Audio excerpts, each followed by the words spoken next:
Bonjour à tous et à toutes. 50 ans. 50 ans que la Villeneuve existe. Une date importante. Car, malgré ce que disent certains journalistes qui ne connaissent pas bien leur sujet, la Villeneuve a été, depuis 1972, source de bon vivre, d'entraide, de joie. Mais à quoi ressemblait le collège de la Villeneuve en 1972 ? C'est ce que nous allons tenter de vous présenter dans cette émission, car ce ne fut pas un collège comme les autres.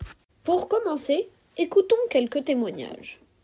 Nous débutons avec les Vélins qui ont été au collège Villeneuve, l'un en tant que prof et l'autre en tant qu'élève. En 1972, d'un groupe de collèges en France qu'on a appelé des CES expérimentaux.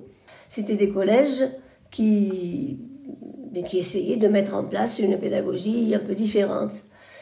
Et au moment où on a commencé à Villeneuve, il y avait beaucoup de gens qui s'intéressaient à l'utilisation de l'audiovisuel dans l'enseignement. Donc il y avait tout un travail plus particulier au collège là-dessus. Mais ce qui a fait vraiment que ce soit différent, c'est qu'en fait, le collège a ouvert à un moment où, à Grenoble, il y avait toute une réflexion sur vivre autrement, enseigner autrement, faire les choses autrement. C'était en 1972.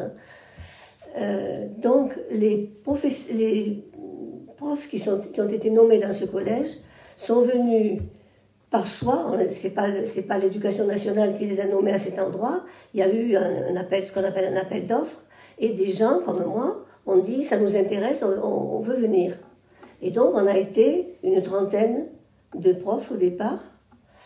Mais nous, l'audiovisuel, les groupes de ce qu'on appelait les groupes de niveau, ça nous intéressait, mais ce qui nous intéressait surtout, c'était de ne pas faire de ségrégation. C'est-à-dire, à ce moment-là, quand les enfants entraient en sixième, il y avait 3 possibilités différentes, et il y avait les meilleurs, il y avait les moyens, et il y en avait des pas très bons. Nous, on n'a pas voulu faire ça.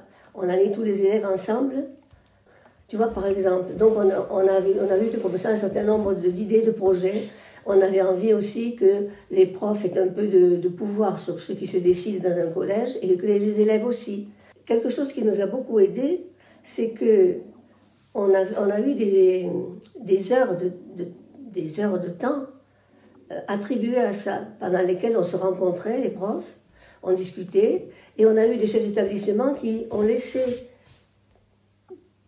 qui n'ont pas empêché ce travail-là, même si au départ ça leur semblait parfois un peu bizarre.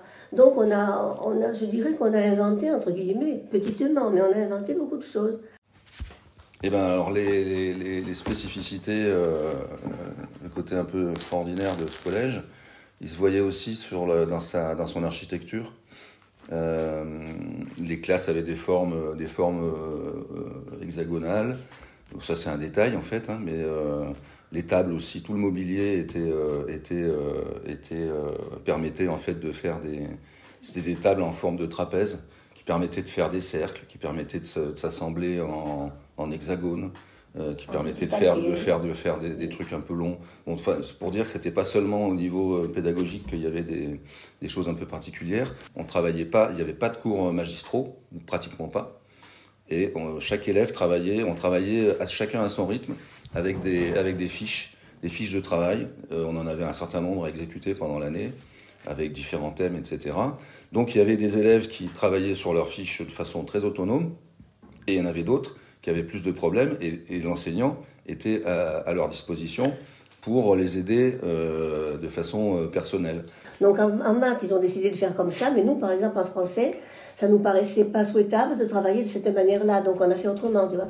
En fait, chaque équipe de profs pouvait un peu choisir une manière de faire. Il y avait un truc qui était général dans le collège, c'était le principe du tutoiement entre les profs et les élèves. C'est-à-dire que les élèves tutoyaient les profs. Donc pour certains qui venaient de l'enseignement traditionnel, au début c'était un petit peu dur, aussi bien pour les profs que pour les élèves, je pense. Personnellement, moi, ça m'a pas gêné parce que j'avais déjà fait les 2 dernières années d'école élémentaire à la Villeneuve. Et déjà, on tutoyait les profs. Donc quand on est arrivé là, c'était pas un souci pour moi. Cette pratique qui est quand même particulière, hein, ça n'a pas du tout été décidé comme projet par l'équipe de profs. Ça s'est fait un peu tout seul. Quand on est rentré pour la première rentrée scolaire en 72, en fait, le quartier avait été habité déjà pendant les vacances scolaires précédentes. Et les gamins avaient pris l'habitude, il y avait des groupes, des moniteurs qui faisaient des activités, ils avaient pris l'habitude de tutoyer les moniteurs et ils se sont mis à nous tutoyer. On n'avait pas décidé. Et on s'est dit, mais pourquoi pas? Parce que c'était conforme à ce qu'on voulait. Oui, je voulais parler aussi de la mixité, parce que c'est frappant de voir la différence qu'il y avait entre ce qu'on vivait à l'époque et ce qu'on vit aujourd'hui. Il n'y avait pas de problème d'opposition sur des problèmes religieux, sur des choses comme ça. C'est-à-dire que la société, c'était aussi l'époque où la société française dans son ensemble n'était pas aussi radicale sur un certain nombre de sujets, et ça se sentait aussi dans les relations entre les élèves. On le voit bien dans le reportage de Knapp là, de 78 ou 19, là, où on est interviewé, il y a une classe qui est interviewée dont je fais partie. On voit bien en fait cette différence, on peut le regretter d'ailleurs, par rapport à l'ambiance sociale qu'on a, c'est même au niveau national je pense, aujourd'hui. Mais Nicolette, qui avait envie, qui n'était pas plus sotte qu'une autre, et qui avait envie de réussir, elle a fini par avoir son bac, qu'elle n'aurait jamais eu autrement. Tu vois? C'est pas qu'on ait fait des choses extraordinaires. Grâce au fait qu'elle n'a pas été, dès la 6e, envoyée sur une voie de garage. Tu vois? Et une chose aussi qu'on nous disait, et que nous aimions bien, c'était que quand nos élèves passaient en seconde à Mounier, il y en avait beaucoup qui devenaient délégués de classe, qui essayaient de prendre des responsabilités, comme si on leur avait quand même un peu appris que s'organiser la vie avec les autres, c'est important. Tu vois? Ça, on était très contents qu'on nous dise ça. Parce qu'au départ, on avait quand même un peu peur que nos élèves soient moins bons que les autres, parce qu'on les embêtait moins. Il y avait dans certains enseignants à Mounier, il y avait cette idée. Hein. Oui. Quand on disait, vous étiez où avant? On était à Villeneuve. Ah ouais, bon. Ah, merde, j'ai pas de peau, j'en ai 4 qui viennent de Villeneuve dans ma classe. Au départ, il y avait un petit peu de ça. Et après, ça c'est quand même... Parce qu'effectivement, nos élèves, ils étaient pas plus mauvais que les autres au plan scolaire. Et au plan que je viens de dire, là, la vie sociale, ils étaient souvent un peu plus forts, un peu formés déjà. Bon, je sais pas si ça vous suit. Alors bonjour, moi c'est Catherine. Et donc je suis arrivée ici à peu près en 76. Donc je suis rentrée en 5e au collège de Villeneuve. Et donc j'étais pas parmi les gens qui avaient fait les petites écoles avant, mais quand même j'ai découvert ce collège en 5e. Et j'arrivais d'une petite ville de province qui s'appelle Bourges et c'était très traditionnel. C'était pratiquement presque filles et garçons. J'arrive dans ce collège, c'était très très particulier. Imagine le choc pour moi de passer voilà. Et donc dans ce collège, tout de suite, j'ai senti quelque chose de très spécial. À savoir qu'on était dans une grande classe toute ouverte, tous ensemble, un peu en rond, tu vois. On était en rond et le prof au milieu, debout, qui passait vers tout le monde. Et le prof, et on devait se dire tu. On était au même niveau. Et moi, je ne pouvais pas, quoi. Avec les profs, on disait tu tout de suite au prof. Mais moi qui arrivais de mon truc là-bas, j'ai dit mais on est où, quoi? On est où ici? C'était rien à voir avec ce que j'ai connu, tu vois. Et je suis rentrée chez moi, mais un peu traumatisée, quoi. Et mon frère et ma soeur, qui avaient fait la rentrée aussi avec moi, mon frère en 6e, ma soeur en 4e, eux, ils étaient super contents. Ouais, c'est génial, machin, truc et tout. Et moi, j'étais là, non, mais moi, j'ai peur, quoi. Parce que c'était très spécial. Alors, dans ce collège, ce qui était génial, c'était la cafétéria. Tu vois, la cafétéria, maintenant, c'est des salles d'expo, des machins. Mais nous, on mangeait tous ensemble, avec les profs. On mangeait avec les profs si on voulait. On n'était pas du tout séparés. Et on pouvait se parler comme si on faisait des choses ensemble. Des fois, même, on faisait des sorties ensemble, mais en dehors des cours, quoi, pas dans le cadre de l'école. On partait à Jarry, on se retrouvait un mercredi, un samedi, un week-end avec des profs. Donc, tu vois. Et il y avait cette cafette où les gens, même d'extérieur, venaient. Il n'y avait pas que le collège, il y avait des gens d'extérieur qui venaient parce qu'ils voulaient voir, et on pouvait avoir des discussions, des débats.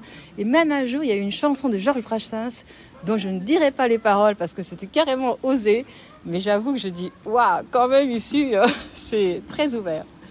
95 fois pour cent. Ben ils mettaient de la musique des fois à la cantine, tu vois. Il y avait des chants comme ça de chanteurs comme Georges Brassens.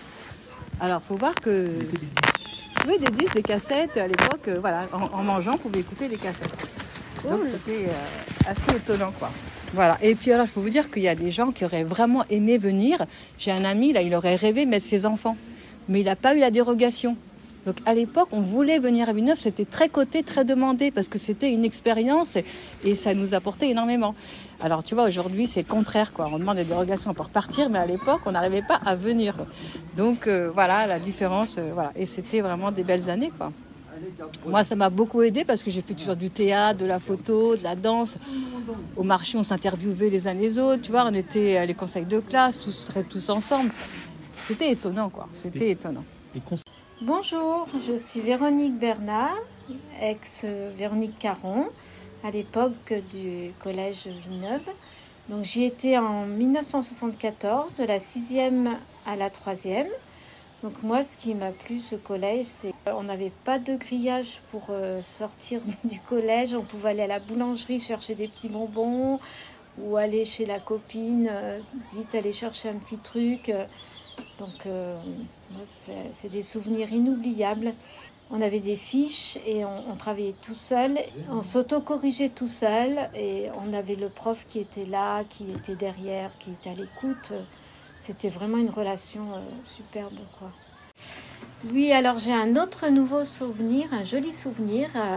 Voilà, on avait des correspondants en Angleterre, on écrivait des lettres. Et donc moi, j'ai écrit ma lettre en anglais. Je l'avais superbement bien décorée, j'étais fière de moi. Et je présente ma lettre à Jean, le prof d'anglais, et qui me dit « Véronique, ta lettre est très très joliment dessinée.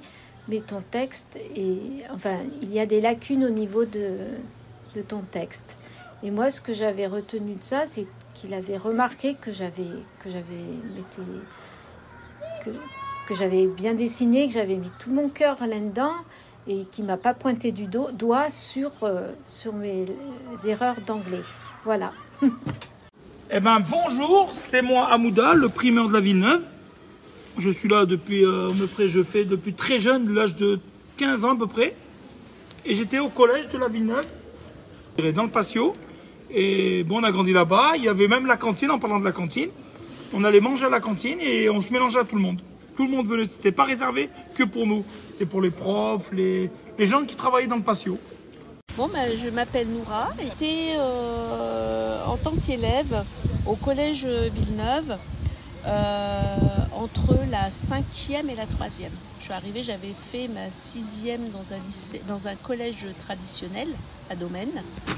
Et comme ma famille a emménagé à l'Arlequin, j'avais 12 ans. Donc je suis rentrée en 5e au collège.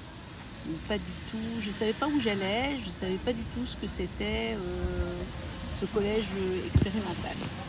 C'était la méthode de travail qui était complètement différente, selon les matières. Ce qui était le plus prégnant pour moi, ce qui était beaucoup plus qu'une autre matière, c'était les mathématiques, par exemple. C'est un exemple flagrant pour moi. Parce qu'on travaillait sur fiche information, sur fiche exercice, et ensuite sur, je me souviens plus comment ils appelaient ça, les devoirs, mais il y avait aussi, ça terminait par un devoir. Donc on partait d'un arbre, donc c'était on avait une fiche où il y avait un arbre, et où il y avait à partir d'où on commençait, où est-ce qu'on pouvait continuer, jusqu'à quoi. Alors ça pouvait être le Thalès, après si on passait par là, ça pouvait être algèbre ça, etc. Et par où on pouvait aussi couper différemment pour arriver de toute façon à tout faire dans l'année. En tout cas, il fallait tout faire, mais on pouvait suivre des chemins différents. Voilà. Et donc, on pouvait ne pas être tout à fait au même moment, au même niveau et aux mêmes choses dans la classe. Alors, ça n'a peut-être pas marché pour tout le monde, ce système-là, je le dis bien, parce que je ne sais pas. Moi, ça a bien fonctionné, parce que je pense aussi que c'est important, c'est de savoir d'où on vient. Moi, j'aimais bien l'école. C'est aussi un milieu, c'est aussi un endroit qui me faisait fuir la maison, donc qui m'apportait des choses que je ne pouvais pas trouver ailleurs. Du coup, ça a été une grande richesse. Voilà. Ça m'a apporté vraiment énormément. Et mon plus grand regret, ça a été que ça n'ait pas continué après le collège. Que ça n'ait pas continué par le lycée. Et je pense que ça m'aurait laissé libre cours à avoir envie. Et donc du coup, alors qu'après, ça m'a un peu freiné de revenir à un système, j'ai envie de dire, moins expérimental. Bon, alors du coup, je parlais de cette richesse de pouvoir s'exprimer. En français notamment, une fois ça nous est arrivé comme ça, on avait un cours de français où il y avait 2 heures de suite. Et il y avait une petite coupure entre les 2 heures, donc on avait une petite pause. Et puis on faisait cette petite pause. On avait décidé au début de l'année, certains avaient dit oh non, c'est pas la peine, on peut faire les 2 fois 50 minutes ou 55 minutes, je ne sais plus, d'un coup, et puis comme ça, on aura 10 minutes à la fin, etc. Bon, c'était parti sur ce système-là. Et puis à un moment donné, il y en a à qui ça plaisait pas. Donc notamment, il y avait 3 gars, oh ouais, nous on en a marre, on aimerait beaucoup cette pause intermédiaire, quoi. C'est bon, 2 d'affilée. Ah bah ouais, mais il y a la majorité, oui, mais bon. Et donc du coup, on est parti sur est-ce que le fait d'être minoritaire faisait que du coup, on était toujours obligé de se plier à la majorité et que du coup, tant pis pour nous, quoi. Voilà. Et là, on a discuté, puis on a décidé que non. Qu'en fait, effectivement, nous, on avait pu avoir, ou ceux qui étaétaient majoritaires avaient pu obtenir ce qu'ils souhaitaient, c'est-à-dire 10 minutes à la fin, peut-être au lieu de 2 fois 5 minutes, ou 5 minutes. Mais que ceux qui étaient mécontents et qui auraient bien aimé avoir une pause, ils avaient le droit aussi d'avoir cette pause. Donc du coup, on s'est entendu sur qu'effectivement, la démocratie, c'était aussi ça. C'était d'entendre la minorité, et de dire, maintenant c'est à votre tour, quoi. Donc c'est au tour de tout le monde, du coup aussi, mais votre avis compte aussi. Et ça, c'était une anecdote assez importante pour moi, parce qu'elle a bien défini le modèle sur lequel, à peu près, tout était constitué. C'est-à-dire, comment on peut parler. Comment on pouvait aussi échanger avec les professeurs et dire, je ne suis pas d'accord avec un fonctionnement, par exemple. Et c'était pas, tu te tais, et puis c'est comme ça, et c'est moi qui commande. C'était, on va en parler. Même si ça prend 10 minutes de plus, tant pis, on en parle. J'ai 2 anecdotes sur les mathématiques. J'ai pas une anecdote, plutôt un exemple. C'est qu'en mathématiques, la façon de fonctionner faisait que si on allait vite, si on avait bien travaillé, qu'on avait envie de se poser, ça nous venait tout seul. Moi, ça m'arrivait parce qu'en mathématiques, ça marchait assez bien. Et c'était, je m'arrêtais. Et en fait, il n'y avait pas quelqu'un pour me dire, mais qu'est-ce que tu fais ? Tu fais rien. Moi, je me posais, j'avais bien bossé, j'avais regardé où j'en étais, je me disais, oh là là, j'ai large jusqu'à la fin de l'année. Donc là, j'ai envie de souffler, quoi. Et donc, je me permettais de souffler. Donc ça pouvait me prendre 1 ou 2 séances de mathématiques à la professeure de maths qui était installée quelque part. Et puis on allait voir justement pour si on avait besoin de compléments d'informations qu'on ne comprenait pas ou on butait sur quelque chose. Et elle nous expliquait. Mais c'est nous qui allions déplacer, oui, tu peux m'expliquer, etc. Et moi, je me posais, puis du coup, je disais, tiens, qui est-ce qui a besoin d'un coup de main ? Et du coup, la prof disait, tiens, elle va voir Noura, par exemple, elle ne sait pas quoi faire. Elle est là, elle a décidé de se poser dans son... Bon, voilà, et du coup, moi, ça me faisait en plus réviser encore plus, parce que du coup, il fallait que j'apprenne à quelqu'un que moi, j'avais donc retenu. Donc, je me disais, c'est bon, je l'ai retenu, etc. Alors ça me plaisait beaucoup. J'aimais beaucoup ce qui m'a changé énormément de l'anecdote suivante, qui était quand je suis arrivée à Mounier, en seconde. On était la première fournée, en fait, à sortir du système expérimental. Il y avait beaucoup de profs qui étaient aux aguets de savoir comment ça allait se passer pour nous. Ils ont été formidables, pour certains. Ils étaient prêts, ils étaient là, ils ont dit si vous avez besoin d'un coup de main. 2 ou 3 fois, je suis allée voir un prof, chez lui, pour aller bosser avec. Du collège de Villeneuve, qui nous disait si tu as besoin d'un coup de main, etc. Ils étaient aux aguets, savoir est-ce qu'on allait pouvoir s'en sortir dans ce nouveau système qui était pour nous nouveau. Et moi, je suis arrivée en maths, ça devait être mon premier cours. En tout cas, c'était dans mes premiers cours. Je suis arrivée en mathématiques, et puis, après les présentations, il nous a fait un cours de maths. Donc, c'est un cours magistral. Il était sur son estrade. Et moi, j'ai rien compris. J'ai pas grand-chose compris. Et puis, je me suis dit à la fin, j'ai dit, mais attends, Ah, mais c'est un domaine de définition. Ah, mais comment il l'a fait, son domaine de définition? Ah, mais c'est pas... Ah, mais non, mais moi j'aurais... Ah, bah d'accord, ok. Je me suis dit, bah j'ai compris. Donc qu'est-ce que je fais à la fin du cours? Évidemment, dommage, hein, je n'ai pas su m'adapter assez rapidement au nouveau système. Je vais voir le prof et je lui dis, bah écoutez, j'ai pas bien compris votre cours. J'ai été très honnête.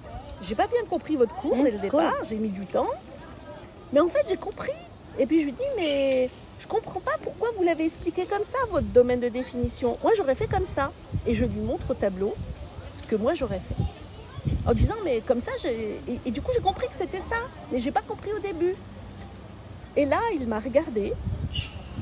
Il s'est arrêté, il m'a regardé, il m'a dit, d'où vous venez?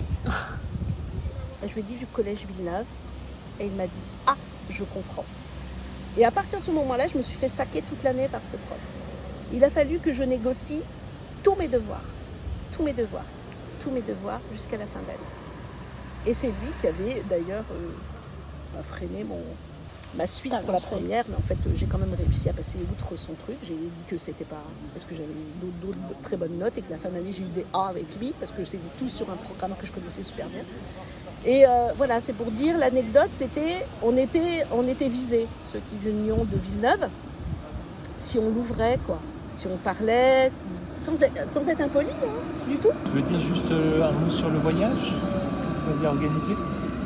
Ah oui, alors donc on a organisé plusieurs voyages, on a eu 2 voyages, moi j'avais fait l'italien, donc j'avais eu 2 voyages d'italien, et surtout on avait organisé un voyage, on a dû mettre au moins 2 ans à le préparer, en Angleterre. Donc pour que tout le monde puisse bénéficier de ce voyage, même si certains avaient des bourses, moi j'avais eu une bourse pour ça à l'époque, il y avait des bourses, mes parents n'ont rien financé pour ce truc-là, parce que c'était selon le quotient familial. Ils avaient tout organisé de cette manière-là, et en fait on a fait plein de choses, on a fait des spectacles, il y avait des cuisines avant, et donc on était allé faire des cakes, qu'on allait vendre le soir, on récupérait des journaux, qu'on allait vendre aussi dans les récup, etc. En fait, on bossait le soir, c'est-à-dire que tout le monde s'y mettait, et puis on allait vendre nos trucs, on faisait du porte-à-porte, c'est pour le voyage en Angleterre, on vendait nos cakes, etc. Et ça a pris effectivement beaucoup de temps, et on a travaillé toutes les classes, je crois que c'était 4e, pour faire ce voyage. On a mis 2 ans à financer ce truc-là pour pouvoir faire ça. Et vous avez réussi? Oui, bien sûr, on a réussi, on a pu partir. On partait chez des familles aussi, mais c'était toute l'organisation, payer les trains, etc. Et du coup, c'est vrai que financièrement, c'est pas comme aujourd'hui. On était dans un système collaboratif, tout le monde y met, ceux qui peuvent payer plus payent plus, ceux qui peuvent pas payent moins. Et puis, on va tous s'entraider pour trouver un maximum de sous. On a fait des spectacles à l'espace 600 à l'époque, enfin bon, tas de choses. C'est trop cool. Moi, je m'appelle Mani Isaac, j'ai 49 ans. Moi, ce qui m'a beaucoup marqué, c'est vraiment le respect des adultes envers les enfants. Pour moi, ça, je l'ai vraiment ressenti. Je ne sais pas comment dire. C'est que après, comme je te disais, moi, j'ai pas fait plein de collèges, j'en ai fait qu'un, c'était celui-là, donc je ne peux pas comparer avec d'autres collèges. Par contre, quand j'ai quitté le collège, je suis arrivé au lycée. Et là, il fallait vous voyez les adultes. Il y avait une grande distance entre les adultes et nous. Ils signifiaient dans leur attitude, dans notre considération, qu'il y avait une grande différence, qu'eux ils étaient supérieurs. Eux ils étaient sur des estrades au lycée. Nous ils étaient à la même hauteur que nous physiquement. Et on se parlait pas comme des amis. Je dis pas, c'est pas ça, hein. C'est pas comme si on était copains, pas du tout. C'est juste, ils nous parlaient avec respect, avec considération. On était dans un dialogue avec eux. Il y avait pour moi un immense respect de leur part envers nous. Et moi ça m'a permis, j'en ai conscience maintenant, d'avoir confiance en moi, de m'épanouir, de grandir de façon très très chouette.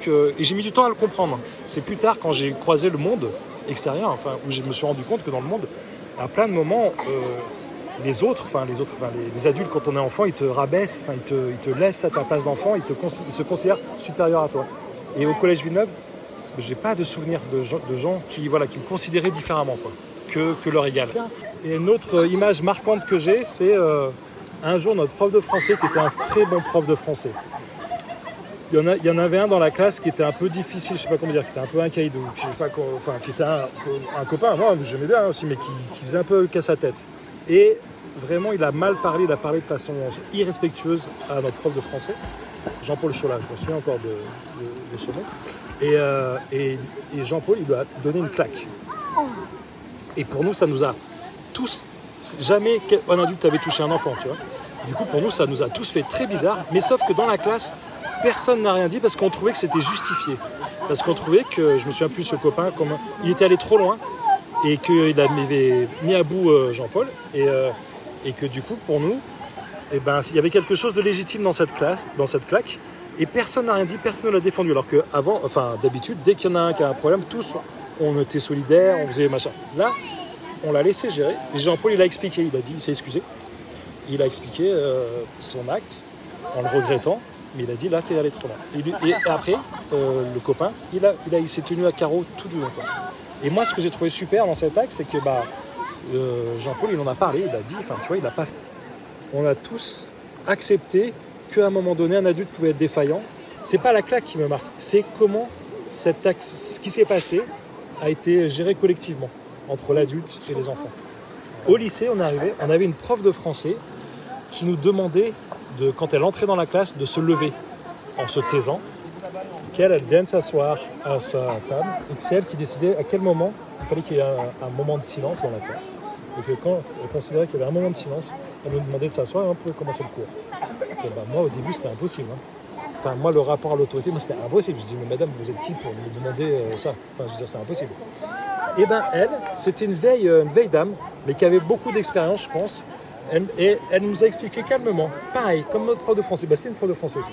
Calmement, elle nous a dit, écoutez, moi, c'est mon travail, je le fais de cette façon-là, vous pouvez ne pas aimer, je peux comprendre, mais par contre, moi, je vous demande, je ne peux pas commencer mon cours dans le brouhaha, je vous demande une minute de silence, et quand vous vous levez, c'est juste une marque de respect, vous montrez que vous avez du respect envers moi, et moi, en échange, je vous garantis que je vous donnerai des bons cours de français. Elle a pris le temps de nous expliquer, pareil. Et du coup, moi, j'étais le premier à me lever, à attendre qu'elle me dise de s'asseoir. Et parce qu'elle avait expliqué, parce que ça parlait de respect, moi, je trouvais ça super.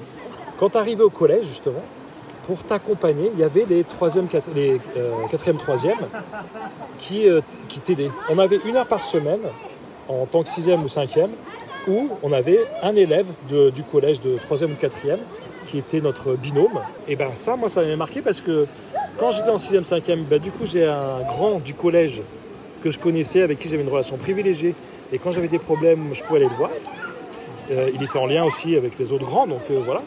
Et moi, après, j'étais très fier d'être Rémora pour accompagner un 6e, un 5e qui arrivait. Et ça, du coup, ça m'a aussi donné l'envie de transmettre.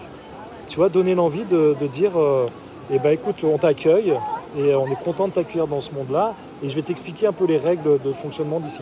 Et du coup, il n'y avait pas que les adultes, tu vois, qui transmettaient les règles de fonctionnement du groupe. Il y a aussi les enfants entre nous, on avait ça. Et ça, moi, ça m'a marqué parce que vraiment, c'est une heure que j'aimais beaucoup, quoi.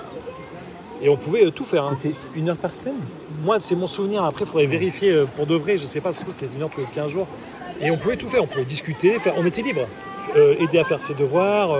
On choisissait ce qu'on faisait pendant cette heure. Et du coup, moi, je trouvais ça super. Et l'autre moment, c'est les professeurs principaux. On avait chaque demi-classe un professeur de notre équipe éducative principale qui avait une relation privilégiée avec nous, où on passait du temps ensemble, pareil, de façon privilégiée pour faire autre chose que d'être à l'école. Et par exemple, moi je me souviens très bien d'une prof qui nous a invités chez elle à venir boire le thé chez elle. Elle nous a montré, elle habitait à la Villeneuve, elle nous a montré où elle habitait. Et du coup, ça crée forcément une autre relation avec elle, qui fait qu'à cet endroit, elle n'était pas notre prof, je ne sais pas comment dire, elle était notre prof principale. Oui. Donc on vivait autre chose, elle ne nous enseignait pas quelque chose, mais du coup, dans les cours, on la considérait aussi différent parce qu'elle nous avait emmenés chez elle boire le thé, ou des fois elle nous emmenait à la Bastille se promener, ou au cinéma. Des fois on est allés au cinéma ensemble. On a fait des choses comme ça. C'était des heures de classe. Alors je ne sais pas comment c'était organisé, mais moi je me souviens que des fois c'était entre midi et 2. Des fois on pouvait aller manger, faire des choses, pique-niquer, mais c'était des heures que on sort. Enfin c'est le prof qui, en fonction de son emploi du temps, nous disait à l'avance, voilà, de telle heure à telle heure on aura cours. Enfin on n'aura pas cours, on aura, je ne sais plus comment ça s'appelait ces heures. C'est pas le tutorat? Le tutorat, peut-être c'est ça, oui. Peut-être c'est ça, du tutorat. Et oui, notre prof principal était un peu notre tuteur. Et du coup, qui connaissait de façon privilégiée des élèves dans la classe. Et si on avait un problème on venait le voir aussi, lui. Ça fait une porte d'entrée envers les adultes, par exemple. Ma prof de maths, Jo Angerweller, elle était à mi-temps prof de maths, à mi-temps pianiste de jazz. Et je ne sais pas à quel moment, mais voilà, moi j'ai le souvenir de discuter avec elle. Et elle me racontait sa vie, qu'elle était pianiste de jazz, je ne sais pas quoi, je ne sais pas pourquoi. Parce que je lui ai demandé qu'est-ce qui fait qu'elle aimait les mathématiques, ou je ne sais pas, parce que moi des fois j'y arrivais pas. Ou je sais pas. Je me dis mais pourquoi vous aimez ça? Et elle me dit moi j'aime ça parce que ça m'aide à faire du piano, et ça m'aide à faire du jazz. Et moi je suis pianiste de jazz. Et alors moi je trouve ça extraordinaire qu'un prof de maths, une prof de maths en l'occurrence, elle jouait des concerts de jazz, tu vois, du coup dans ma tête, c'est une star de piano, tout ça, alors qu'elle jouait dans des petites boîtes. Le jazz, c'est pas une musique très très connue qui se fait dans des grandes salles, c'est plutôt dans des salles un peu intimes. Et c'est une musique aussi qui est improvisée. Moi je suis pas très sensible au jazz, mais quand même, du coup j'aime beaucoup le jazz, alors que naturellement j'irais pas vers... c'était pas du tout la musique que j'écoutais, et voilà, et du coup j'ai découvert. Et très longtemps après, quand j'ai vécu 2 ans à Paris, et je suis allé dans des endroits célèbres de jazz, écouter du jazz, et j'ai repensé à ma prof de maths à ce moment-là. Et ça m'a marqué toute ma vie de me dire que c'était possible d'avoir 2 métiers complètement différents, alors que pour elle c'était la même chose, hein, les maths et le jazz. Et que c'est pas grave. Enfin, voilà. Et du coup, moi dans ma vie, aujourd'hui je suis médiateur familial, comme je t'ai dit, mais j'ai fait plein de métiers dans ma vie. Et peut-être, tu vois, ça m'a aidé à me dire que c'est pas grave, qu'on n'a pas besoin d'un seul métier, de faire toujours la même chose, qu'on peut, faire des choses qui nous plaisent aussi. Et juste mon prof de français, celui qui a donné une claque, lui il m'a toujours fait rêver parce que un jour il nous a annoncé, il nous a dit l'année prochaine je vous aurai pas parce que je vais finir ma carrière, il était assez âgé, je vais aller finir ma carrière à Bora Bora dans les îles. Et donc moi j'ai toujours l'image, alors que c'était un professeur qui était habillé en costard gris, qui était très bien habillé tout le temps, et moi dans ma tête je l'imagine toujours en short à fleurs dans les îles, en train d'être prof de français. Et ça, j'adore. Quand en 6e, on a dû comprendre, il y a un petit moment d'appréhension quand on arrive en 6e avec les grands. Il y en a qui fumaient des cigarettes. C'était un peu des fois, on n'avait pas trop envie de s'approcher d'eux. Du coup, entre copains, on allait chez nous, en fait. C'est ça, on pouvait rentrer chez nous à la récréation et puis revenir à l'école. Ça, c'était assez extraordinaire, moi, je trouve. Et l'ambiance collective, moi, je me souviens quand même qu'en 3e, du coup, avant de rentrer en seconde, à l'espace 600, il y a eu des manifestations et il y a eu un rassemblement avec des élèves. Entre élèves, on avait discuté de la possibilité de manifester. Il y avait ça. Après, mais il y a de la mémoire qui revient petit à petit en vous parlant. Moi, je me souviens qu'il y avait une prof qui avait fait un défilé de mode, parce qu'on faisait de la couture. Moi, j'ai de la couture, par exemple. Et j'adorais faire de la couture, c'était super. J'apprenais à coudre sur des machines industrielles à 3000 tours minute, hein. C'est pas de la rigolade. Hein. Et c'était une grosse machine et on faisait plein de choses. Et entre autres, on avait fait des habits. Et avec ces habits, après, on avait fait un défilé dans l'espace 600, les escaliers qui descendaient de la cantine. Après avoir écouté ces expériences, nous passons à mon père, Raphaël, qui a fait des recherches sur des documents que les Vélins nous avaient gentiment prêtés. Ces documents sont des rapports réalisés par les professeurs de l'ancien collège Villeneuve. Bonjour, alors je me présente, je suis Raphaël, je suis parent d'élèves au collège Lucie Aubrac. Je me suis plongé dans des documents de l'ancien collège expérimental de la Villeneuve. C'est d'ailleurs une ancienne prof du collège, Madame Vélin, qui nous les a prêtés. Et donc ce sont des documents qui datent des années 80 et qui sont très très intéressants parce qu'on y sent vraiment à quel point les profs, ils essayaient de raconter et de réfléchir sur ce qu'ils étaient en train de vivre et sur ce qu'ils étaient en train d'expérimenter depuis déjà plusieurs années. Donc il faut rappeler que la période expérimentale du collège, c'est à peu près 20 ans, de 72 à 90, au début des années 90. Aussi, il faut bien avoir en tête que, comme c'est expérimental, ça change beaucoup. En fait, on se rend compte en lisant ces documents, que c'est des dizaines et presque des centaines de pages, hein. On se rend compte qu'il y a chez les profs plein de systèmes qui sont testés. Il y a quand même des choses qui reviennent tout le temps, il y a des espèces de lignes directrices stables. Mais après, comment on va les mettre en pratique, ça change. Ils essayent des choses et puis ils se disent ça n'a pas très bien marché, ça marche mieux. On sent qu'ils sont tout le temps en mouvement. Donc c'est difficile quand on lit tout ça. Moi, je me disais, tiens, on va découvrir comment fonctionne le collège expérimental, mais en fait, ce fonctionnement, il n'est pas le même en 75 qu'en 85, par exemple. Voilà, mais je pourrais en tout cas raconter un petit peu ce que j'ai découvert en lisant tout ça. Il y a beaucoup de choses autour de l'ambiance du collège, il y a des choses autour de comment il était installé dans le patio, ce qu'on appelle aujourd'hui le patio. Il y a des choses autour des notes, de quel était le système de notation, de sanctions, le système des bulletins, comment fonctionnaient les conseils de classe, les assemblées générales, les tuteurs, tous les projets qui avaient lieu. Et puis aussi, il y a une particularité assez que je n'imaginais pas personnellement, c'est que pendant quelques années, le collège a été subdivisé en mini-collèges. Donc je pourrais aussi parler de ça. Est-ce que vous pourrez nous parler du coup de comment il était installé dans le patio pour commencer ? Alors en fait, ça c'est une chose qui a été déjà un petit peu décrite par, je crois, certains des intervenants qui ont été interviewés. Mais ce que je pourrais rajouter, c'est que en fait, l'idée de ce collège dans le patio, c'est que les salles de classe, elles ne servaient pas que au collège. Et donc, après 18h ou le week-end, il y avait des associations du quartier qui venaient utiliser ces espaces, ces locaux, pour faire leurs activités. Donc, il y avait une vraie articulation, une porosité. C'était pas le collège d'un côté, les associations de l'autre. C'était chacun utilise l'espace à l'heure qui convient. Donc ça, c'était original.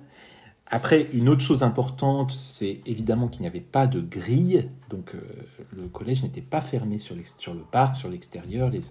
Les élèves avaient cette possibilité de circuler qui était différente. Et puis, enfin, un petit détail rigolo, c'est qu'il y avait de la moquette dans plusieurs salles, pas toutes, mais plusieurs salles du collège, tapis qui recouvrent tout le sol, et puis des fois même les murs. Donc c'était des tapis, une sorte de tapis très fin comme ça, qui donne un peu l'impression de quelque chose d'un peu chaleureux, d'un peu doux. Et alors après, c'est pas super au niveau de l'entretien, parce que c'est compliqué à bien nettoyer. Mais ce qu'ils racontent ces profs, c'est que des fois, tu arrivais dans une salle et puis il y avait des enfants qui étaient en train de travailler par terre parce que c'était confortable. Donc ils s'assoyaient par terre en petits groupes de copains, on les trouvait en train de bavarder ou de travailler des fois. Et donc il y avait ces éléments qui aujourd'hui nous paraîtraient un petit peu étonnants, originaux.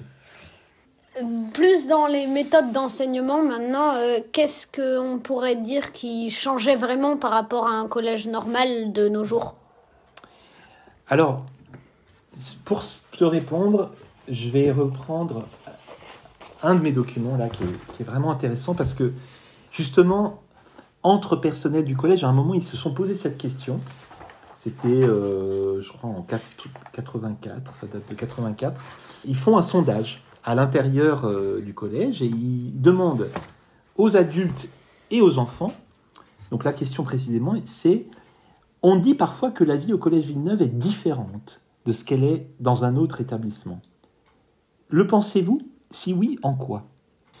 Et la première réponse, la réponse la plus citée, avant la manière dont le collège fonctionne ou s'organise, ou avant le travail, c'est les relations.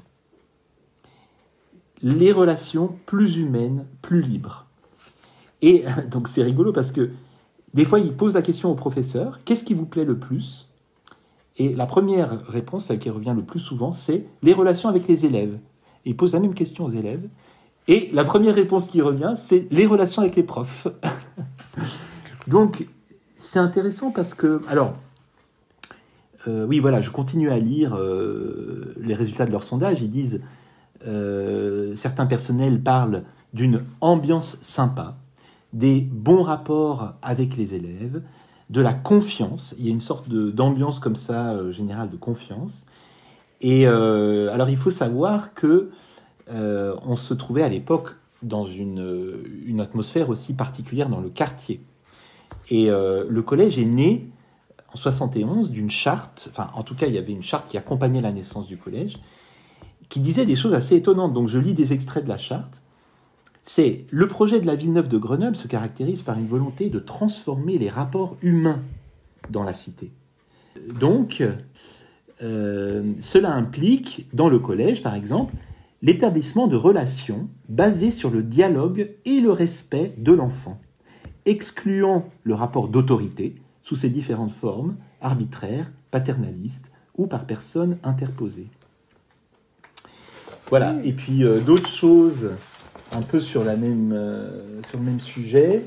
Des élèves disent « Le collège a pour rôle non seulement de nous transmettre un savoir, mais aussi et surtout de nous aider dans la vie de tous les jours à réagir. C'est un collège où l'on apprend à ne pas avoir peur de la vie. » C'est joli. Et donc, on sent qu'il y a quelque chose de spécial dans cette atmosphère, dans ce climat de l'époque.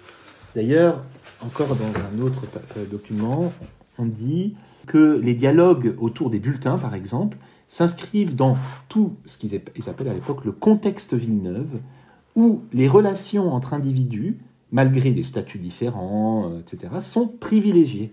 Voilà. Et en fait, moi, quand j'ai lu tout ça, je me suis dit, tiens, c'est intéressant parce que ça explique pourquoi, quand on demande à beaucoup d'anciens élèves ou anciens profs du collège qu'est-ce qui était spécial dans ce collège, beaucoup d'entre eux répondent le tutoiement. Parce que moi, quand ils répondent ça, je me dis c'est un peu bizarre, ça paraît un peu un détail. Mais en fait, je pense que c'est parce que le tutoiement, le fait qu'on se tutoie, qu'on appelle les profs et les élèves, autant que les élèves, par leur prénom, qu'on leur dise tu, que même les parents d'élèves disaient tu aux profs et les appelaient par leur prénom. Même le principal du collège était appelé par son prénom et en disant tu. Enfin, en tout cas, tous les adultes qui travaillaient là, on s'adressait à eux comme ça. Et bien, en fait, c'est un peu, si tu veux, c'est ce qui est le plus étonnant au premier abord. Mais ce que ça veut vraiment dire derrière, c'est qu'il y avait cette recherche d'une ambiance chaleureuse, d'une écoute, de beaucoup de dialogue dans ce collège. Par exemple, dans les documents, on lit qu'il n'y a pas de système de sanction qui est figé comme ça, qui est prévu. Alors, plus loin, il parle quand même de conseil de discipline. Donc, je pense que ce n'était pas exclu que des élèves se fassent vraiment sanctionner, peut-être exclure du collège, mais que globalement, ils essayaient d'éviter les punitions. Ils disaient que ça, c'est vraiment une ligne qui reste tout le long du collège expérimental, c'est nous voulons parler plutôt que punir, persuader plutôt que punir. Donc, multiplier pour ça des outils, des structures de dialogue, que les adultes soient compétents, ils acquièrent des compétences, ils se sentent responsables de tous ces moments de discussion. Donc, je pense que ça, c'est la chose la plus importante, c'est l'ambiance particulière autour des relations qu'il y avait dans le collège. Est-ce que vous pourriez nous dire donc plus sur le système des notations ? Ouais. Au début du collège expérimental, il n'y avait pas de notes. Il n'y avait que des appréciations concrètes, c'est-à-dire des choses très précises. Tu as réussi à bien apprendre telle leçon, ou tu es capable de bien te concentrer, ou attention, tu bavardes beaucoup. Donc, leur idée, c'était la note, elle dit rien, et puis c'est une sorte de système de classement. Finalement, on compare juste des chiffres, des fois même entre élèves. Donc, ça ne dit pas des choses concrètes aux élèves. Donc, il faut plus parler directement des choses précises. Donc, ils ont décidé de faire ça, de pas mettre de notes.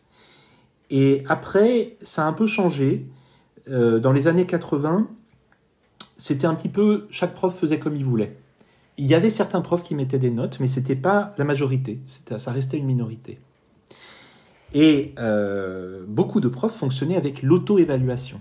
Donc l'idée, c'était que l'élève, il devait apprendre à s'auto-évaluer, à se mettre lui-même son appréciation, ce qui n'empêchait pas le prof, lui aussi, d'évaluer l'enfant. mais ça faisait quand même partie de l'évaluation, que l'élève ait ce rapport autonome à l'évaluation. Est-ce que j'ai bien réussi? Est-ce que j'ai fait des progrès? Et du coup, il pouvait y avoir un peu un dialogue entre l'élève et le prof sur à quel point j'ai progressé ou pas. Et alors, je pourrais te montrer, pour terminer sur cette question, on a là des photocopies de bulletins. Chaque matière, donc les bulletins étaient très épais en fait, parce que chaque matière avait une feuille à soi. Je te donne cet exemple, par exemple, du bulletin d'anglais.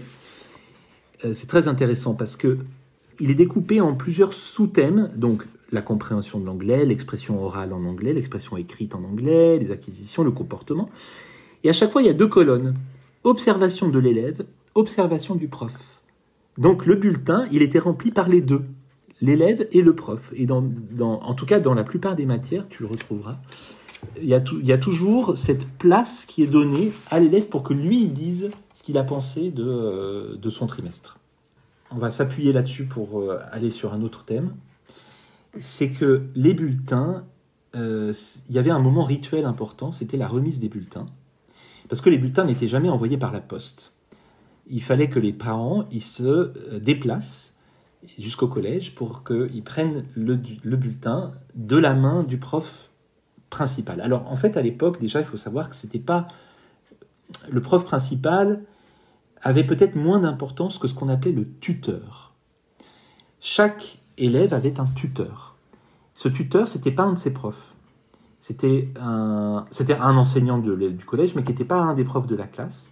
Mais par contre, il avait pour mission de suivre un petit groupe d'élèves toute l'année. Donc au début du collège, c'était 5 ou 6 élèves, et puis dans les années 80, c'était des plus gros groupes, c'était 12, 14. Et il y avait 1 heure par semaine où chaque élève devait rencontrer ses tuteurs. Ah non, je ne sais pas si c'était obligatoire, mais en tout cas, c'était un endroit privilégié où on faisait le point. Comment ça va au collège? Et comment tu te sens?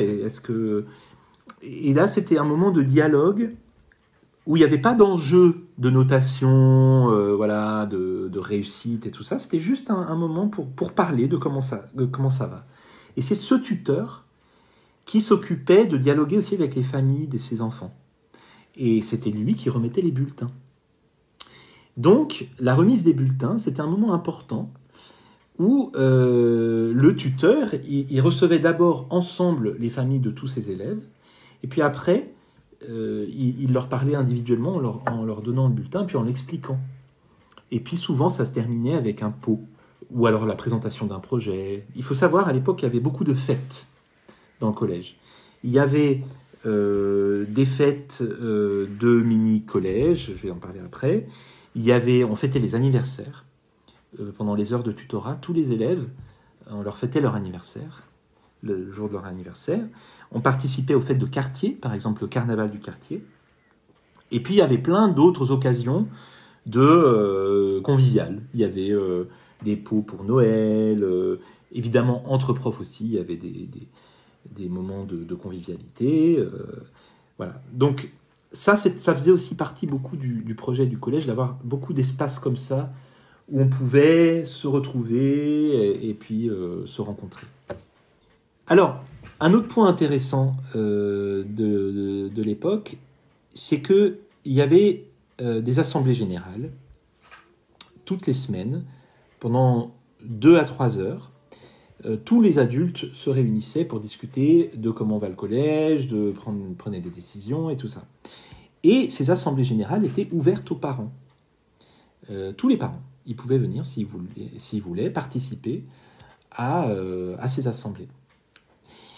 Et les conseils de classe étaient différents d'aujourd'hui, puisque tous les élèves y participaient. Donc, une fois par trimestre, déjà, ils les préparaient. Donc, ils les préparaient parfois juste entre eux, sans adultes, parfois avec le tuteur, parfois même avec des parents. Et puis, du coup, ils discutaient de ce qu'il fallait, comme vous faites en heure de vie de classe aujourd'hui. Et ensuite, ils se rendaient au conseil, mais tous ensemble. Ce n'était pas que les délégués. Voilà, donc ça, c'était une différence par rapport à aujourd'hui. Une autre différence intéressante, c'est qu'on enseignait l'arabe à l'époque, en première langue et en deuxième langue. Il y avait des élèves qui pouvaient choisir de faire arabe. Il y avait plein de projets.